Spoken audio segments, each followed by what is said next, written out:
जय श्री कृष्ण। शारदा लिपि लेखन श्रीमद् भगवद गीता चलचित्र में आपका स्वागत है। अध्याय 2 श्लोक संख्या 8।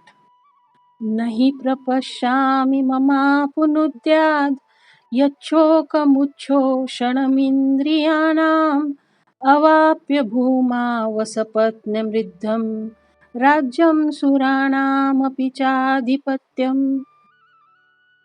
श्लोक का सरल अर्थ।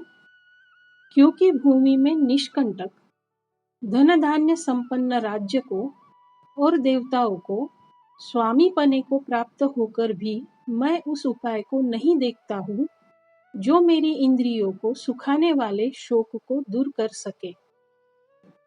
अब शारदा लिपि में न ही प्रपश्यामि ममापुनुद्यात् यच्छोकमुच्छोषणमिन्द्रियाणाम् अवाप्य भूमा वसपत्नमृद्धं राज्यं सुराणामपि चाधिपत्यम्।